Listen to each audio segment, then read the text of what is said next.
Hello friend, welcome back to Toyota Maintenance YouTube channel. I have a very short video for you, and this one is about a mouse or a rats.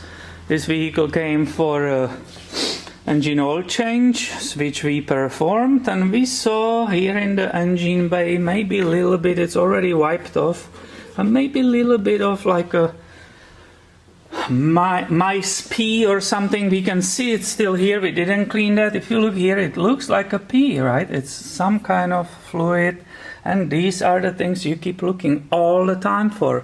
Is this maybe mice, how they are running on top of it? Possible. But that was all. We didn't see more in the engine bay, and we were like, okay, we are good, and they didn't get into this truck yet, where we were wrong.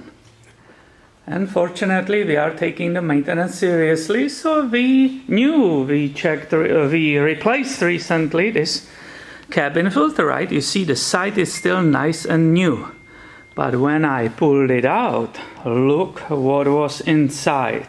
And that's not all. After seeing that, I knew there is a problem immediately, and let's go and look inside together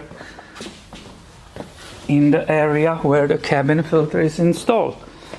And look at this. And this is a serious problem. This is a serious nest. You can see it here. We even don't know if something will jump on us here right now. But right, that is very, very dangerous. See all these wires, wiring harnesses? This is what, if they can reach, they will start sharpening their teeth on it, and then this car can be damaged so much, this truck, it could be theoretically totaled by insurance company. I saw it happen in the past, so please always watch for everything. These little critters are extremely dangerous. Thanks for watching, and be subscribed. I have way more coming your way soon. See ya.